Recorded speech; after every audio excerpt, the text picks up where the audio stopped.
Virus കേരളത്തിൽ വീണ്ടും Nipah സ്ഥിരീകരിച്ചു. ഇതുപോലെയുള്ള വീഡിയോസും അതുപോലെ തന്നെ ന്യൂസുകളുമാണ് നിങ്ങളിപ്പോൾ ഒരുപാട് ദിവസങ്ങളായിട്ട് അല്ലെങ്കിൽ കുറച്ച് ദിവസങ്ങളായിട്ട് നമ്മൾ കണ്ടുകൊണ്ടിരിക്കുന്നല്ലേ. അപ്പം അതുകൊണ്ട് തന്നെ നമ്മളുടെ ഉള്ളിൽ ഒരു ആശങ്കയുണ്ട്. നമുക്ക് ഈ ഒരു നിപ്പ എന്ന് പറയുന്ന വൈറസിൽ നിന്നും രക്ഷപ്പെടാൻ വേണ്ടിയിട്ട് എന്താണ് ചെയ്യാൻ വേണ്ടി പറ്റുക, അതുപോലെ തന്നെ എന്തൊക്കെയാണ് അതിൻ്റെ രോഗലക്ഷണങ്ങൾ എന്നുള്ള കംപ്ലീറ്റ് ആയിട്ടുള്ള കാര്യങ്ങൾ അറിയാൻ നമുക്ക് എല്ലാവർക്കും താല്പര്യം ഉണ്ടാവും അല്ലേ. അപ്പം അതുകൊണ്ട് തന്നെ എൻ്റെ മക്കളോട് ഈ ഒരു നിപ്പ വൈറസിനെ പറ്റി അല്ലെങ്കിൽ എന്താണ് നിപ്പ വൈറസ്, രോഗലക്ഷണങ്ങൾ എന്തൊക്കെയാണ്, അതുപോലെ തന്നെ നിപ്പ വൈറസിനെ നമ്മൾ പ്രതിരോധിക്കാൻ വേണ്ടിയിട്ട് എന്തൊക്കെയാണ് അല്ലെങ്കിൽ എന്തൊക്കെ മുൻകരുതലുകളാണ് എടുക്കേണ്ടത് എന്നുള്ള കാര്യമാണ് എൻ്റെ കുട്ടികൾക്ക് മിസ് ഈ ഒരു വീഡിയോയിൽ പറഞ്ഞു തരാൻ പോകുന്നത്. സോ ഇത് മാക്സിമം നിങ്ങൾ നിങ്ങളുടെ ഫ്രണ്ട്സിലേക്കൊക്കെ മക്കളെ നിങ്ങൾ എന്ത് ചെയ്യുക, ഷെയർ ചെയ്യുക. സോ നമുക്ക് വീഡിയോയിലേക്ക് പോകാം.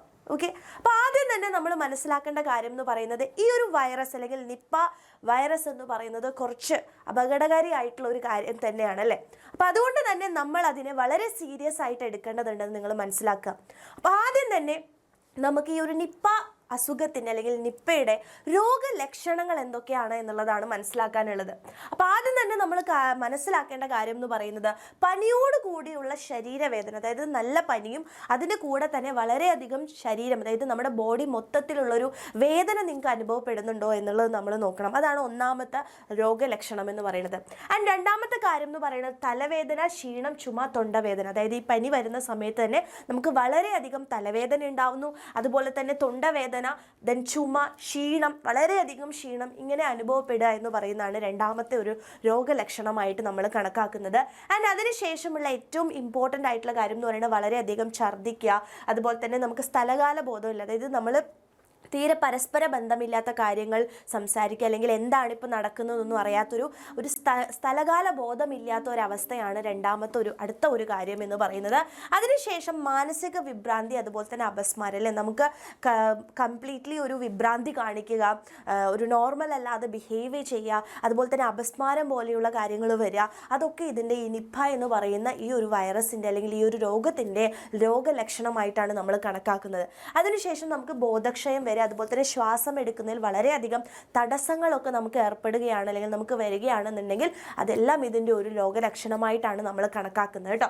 ആൻഡ് അതുപോലെ തന്നെ അടുത്ത ഒരു കാര്യം എന്ന് പറയുന്നത് നമുക്ക് ന്യൂമോണിയ, അതുപോലെ തന്നെ എൻസെഫലൈറ്റിസ് എന്ന് പറയുന്ന അസുഖങ്ങൾ വരിക, അതൊക്കെയാണ് ഇതിൻ്റെ മെയിൻ ആയിട്ടുള്ള രോഗലക്ഷണമായിട്ട് നമ്മൾ കണക്കാക്കപ്പെടുന്നത് കേട്ടോ. അപ്പം ഈ ഒരു അസുഖങ്ങൾ എല്ലാം അല്ലെങ്കിൽ നിങ്ങൾക്ക് വരികയാണെന്ന് തോന്നുകയാണെന്നുണ്ടെങ്കിൽ ഉടനെ തന്നെ, അല്ലെങ്കിൽ എന്തെങ്കിലുമൊക്കെ ഒരു ലക്ഷണങ്ങൾ നിങ്ങൾക്ക് തോന്നുകയാണെന്നുണ്ടെങ്കിൽ ഉടനെ തന്നെ നിങ്ങൾ എന്ത് ചെയ്യുക, ഡോക്ടറെ അടുത്ത് പോയിട്ട് അല്ലെങ്കിൽ അതിൻ്റെ കൺസൾട്ടേഷൻ വേഗം തന്നെ നോക്കാൻ വേണ്ടി ശ്രമിക്കുക. ആൻഡ് ഈ ഒരു കാര്യം എൻ്റെ കുട്ടികൾ മനസ്സിലാക്കി വെക്കുക. ആൻഡ് ഏറ്റവും ഇമ്പോർട്ടൻ്റ് ആയിട്ടുള്ള അടുത്ത കാര്യം എന്ന് പറയുന്നത് നമുക്കിത് അല്ലെങ്കിൽ ഈ ഒരു നിപ്പ എന്ന് പറയുന്ന കാര്യത്തിന് നമുക്ക് അല്ലെങ്കിൽ തടയാൻ വേണ്ടിയിട്ട് അല്ലെങ്കിൽ വരാതിരിക്കാൻ വേണ്ടിയിട്ടുള്ള പ്രിക്കോഷൻസ് നമ്മൾ എടുക്കുക എന്നുള്ളതാണ് ഏറ്റവും ഇമ്പോർട്ടൻ്റ് ആയിട്ട് നമ്മൾ ചെയ്യേണ്ട കാര്യം അല്ലേ. അപ്പം എപ്പോഴും നമ്മൾ വരുന്നതിനേക്കാൾ അതിനെ തടയാൻ വേണ്ടി എന്തെല്ലാം ചെയ്യാം എന്നുള്ള കാര്യമാണ് നമ്മൾ ഏറ്റവും കൂടുതലായിട്ട് അറിഞ്ഞിരിക്കേണ്ടത്. അപ്പോൾ എൻ്റെ കുട്ടികളെല്ലാവരും ഈ ഒരു കാര്യം വളരെ സീരിയസ് ആയിട്ട് തന്നെ എടുക്കാൻ വേണ്ടി ശ്രമിക്കുക കേട്ടോ. ഓക്കെ, അപ്പം എന്താണ് നമുക്ക് നിപ്പയെ പ്രതിരോധിക്കാൻ വേണ്ടിയിട്ടുള്ള മാർഗ്ഗങ്ങൾ എന്തൊക്കെയാണെന്നാണ് മിസ് പറയാൻ പോകുന്നത്. ആദ്യം ഒന്നാമത്തെ കാര്യം തന്നെ, നിങ്ങൾ പുറത്ത് പോവുകയാണെന്നുണ്ടെങ്കിൽ അല്ലെങ്കിൽ നിങ്ങളിപ്പോൾ സ്കൂളിലൊക്കെ പോവുകയാണെന്നുണ്ടെങ്കിൽ കൂടെ നിങ്ങൾ എന്ത് ചെയ്യുക, N95 മാസ്ക് കൃത്യമായിട്ട് നിങ്ങൾ ധരിക്കാൻ വേണ്ടി ശ്രമിക്കുക കേട്ടോ.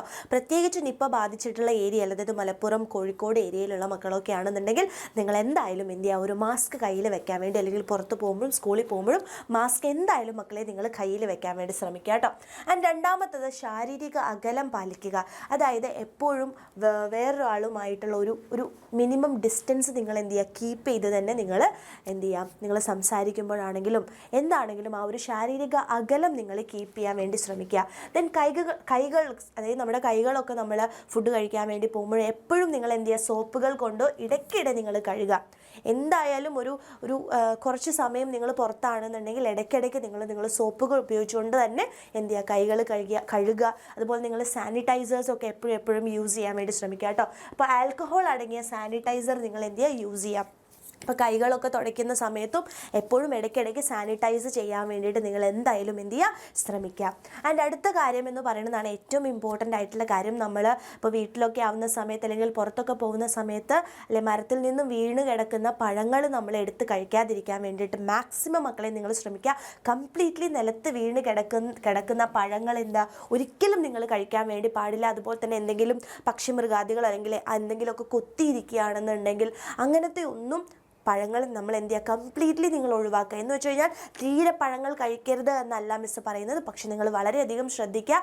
നിലത്ത് വീണ് കിടക്കുന്ന പഴങ്ങൾ കംപ്ലീറ്റ്ലി നിങ്ങൾ ഒഴിവാക്കുക. അതുപോലെ തന്നെ എന്തെങ്കിലും കടിച്ചിട്ടുള്ള എന്തെങ്കിലും കൊത്തുകയോ കടിക്കുകയോ ചെയ്തിട്ടുള്ള പഴങ്ങളാണെന്നുണ്ടെങ്കിൽ കംപ്ലീറ്റ്ലി അതിൻ്റെ അടുത്തേക്ക് പോകാതിരിക്കുക. അതൊരിക്കലും നിങ്ങൾ കഴിക്കരുത് കേട്ടോ. അപ്പോൾ കറക്റ്റായിട്ട് ഫ്രൂട്ട്സൊക്കെ കഴിക്കുന്ന സമയത്ത് വളരെയധികം ശ്രദ്ധിച്ച് തന്നെ കഴിക്കാൻ വേണ്ടിയിട്ട് എൻ്റെ കുട്ടികൾ ശ്രമിക്കുക. ആൻഡ് അടുത്ത കാര്യം എന്ന് പറയുന്നത് വവ്വാലടക്കം പക്ഷിമൃഗാദികൾ, ഇപ്പോൾ മിസ്സ് പറഞ്ഞ കാര്യം തന്നെയാണ്. വവ്വാല് അതുപോലെ പക്ഷിമൃഗാദികളൊക്കെ കടിച്ചിട്ടുള്ള പഴങ്ങളൊന്നും എൻ്റെ കുട്ടികൾ എന്ത് ചെയ്യുക, കഴിക്കാതിരിക്കുക. അതുപോലെ തന്നെ പഴങ്ങളും പച്ചക്കറികളും നന്നായിട്ട് കഴുകിയിട്ട് യൂസ് ചെയ്യുക. അപ്പോൾ എന്ന് വെച്ച് കഴിഞ്ഞാൽ നമ്മളിതൊന്നും ഉപയോഗിക്കാനേ പാടില്ല എന്നുള്ള കാര്യമല്ല അല്ലേ. അപ്പോൾ കറക്റ്റായിട്ട് നമ്മൾ പച്ചക്കറികളും പഴങ്ങളും ഒക്കെ വാങ്ങുന്ന സമയത്ത് അത് നല്ലപോലെ ക്ലീനൊക്കെ ചെയ്തിട്ട് ഉപയോഗിക്കാൻ വേണ്ടി ശ്രമിക്കുക. അപ്പോൾ ഇത്രയും കാര്യങ്ങൾ നമ്മൾ നല്ലപോലെ ശ്രദ്ധിക്കുകയാണെന്നുണ്ടെങ്കിൽ ഉറപ്പായിട്ടും നമുക്ക് എന്ത് ചെയ്യാൻ പറ്റും, ഈ നിപ്പയെ പ്രതിരോധിക്കാൻ വേണ്ടിയിട്ട് നമുക്ക് പറ്റും. അപ്പോൾ ഈ ഒരു സമയത്ത് നമ്മളെപ്പോഴും എന്താണ് അല്ലേ, ഇത് മാറാൻ വേണ്ടി അല്ലെങ്കിൽ നമുക്കൊരു കോട്ട് പറയുകയാണെന്നുണ്ടെങ്കിൽ ഈ ബാക്കിൽ കാണുന്നത് തന്നെയാണ് മിസ്സിന് പറയാനുള്ളത്, prevention is better than cure അല്ലേ. അപ്പം നമുക്കത് വരുന്നതിനേക്കാൾ ഏറ്റവും കൂടുതൽ നമുക്ക് വരാതിരിക്കാൻ വേണ്ടിയിട്ടാണ് നമ്മൾ ഒരു പ്രിവെൻഷനാണ് നമ്മൾ നോക്കേണ്ടത്. അപ്പം നമുക്ക് ആർക്കും ഇപ്പോൾ നിങ്ങൾക്ക് എല്ലാവർക്കും അറിയാം, നമ്മുടെ ന്യൂസുകളിലൊക്കെ 14 years ആയിട്ടുള്ള ഒരു മോൻ അല്ലേ നമ്മളെ വിട്ടു പിരിഞ്ഞു ഈ നിപ്പ എന്ന് പറയുന്ന ഒരു അസുഖം കാരണം. അപ്പോൾ അതുകൊണ്ട് തന്നെ നമ്മൾ ആ ഒരു നിപ്പ എന്ന് പറയുന്നത് അല്ലെങ്കിൽ നമുക്ക് ആർക്കും ആ ഒരു അവസ്ഥ വരാതിരിക്കാൻ വേണ്ടി നമുക്ക് പ്രാർത്ഥിക്കാം.